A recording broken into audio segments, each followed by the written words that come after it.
Back with letter number 15 from Elias Davis, writing from the Civil War, sending letters back home to the Trustful area to his family. This letter, he was at camp near Battlefield of Seven Pines, and the letter is dated June 13th, 1862. Sent it to his in-laws, Sinclair Latham, and family. I'll read it now. Dear Father and Mother, your most welcome letter came to hand yesterday. Found me in feeble health, but much better than I had been. My health is improving. I have a wolfish appetite. We are sadly in want of vegetables. I sent to Richmond today after onions, paid 25 cents a piece for them. I would freely pay $10 a month for access to your onion patch. We have an abundance of bread and meat to eat. No fever cases have yet appeared in our regiment. Rumor says McClellan has a good deal of sickness in his army. I hope many of them will shake with chills and scorch to death from fever. McClellan is digging dirt and we are lounging in the swamp doing nothing. The unfavorable weather and bad roads would have prevented active operations up to a few days ago. The weather is now dry, the roads becoming fine, and why we stand still is a mystery to me. General Jackson is giving the Yankees fits in the Shenandoah Valley. I would not be surprised if he threw them into spasms at Washington. Jackson is the genius of this war. He can, like a strong man yielding a club, strike with his army a stunning blow and apply stroke after stroke until his foe is dead.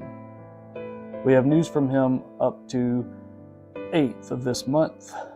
He had only fought 2 battles in a week. I don't think General McClellan will risk a general engagement unless he is forced into it.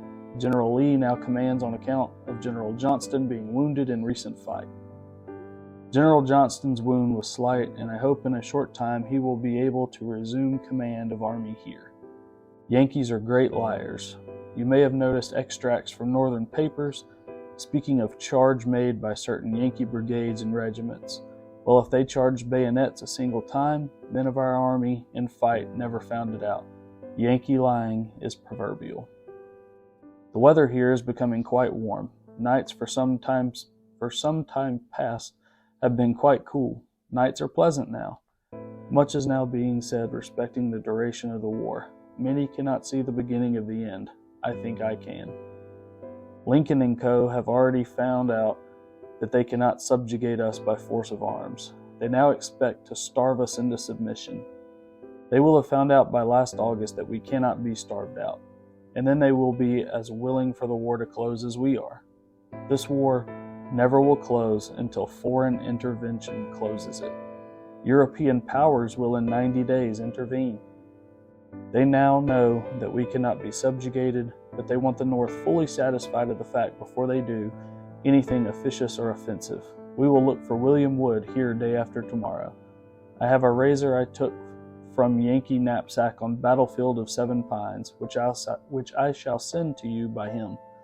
Health of our company is good. Quite a number of the boys are at hospitals, but I believe none of them are dangerously sick. Many of them in camp have sore mouths and tongues, I think occasioned by the deprivation of vegetable diet. You have no idea how persons conditioned as we are crave vegetables at this season of the year. We are paying a high price for our independence, but not too high when compared to our conditions as subjects of Abraham Lincoln. I sent by Mr. J.P. Odin to Brother Ed $40 for Georgie. I will send her more by W. Wood. I would have sent more by Odin if I had not been afraid to risk it. It is late. Good night. Your son, Elias Davis.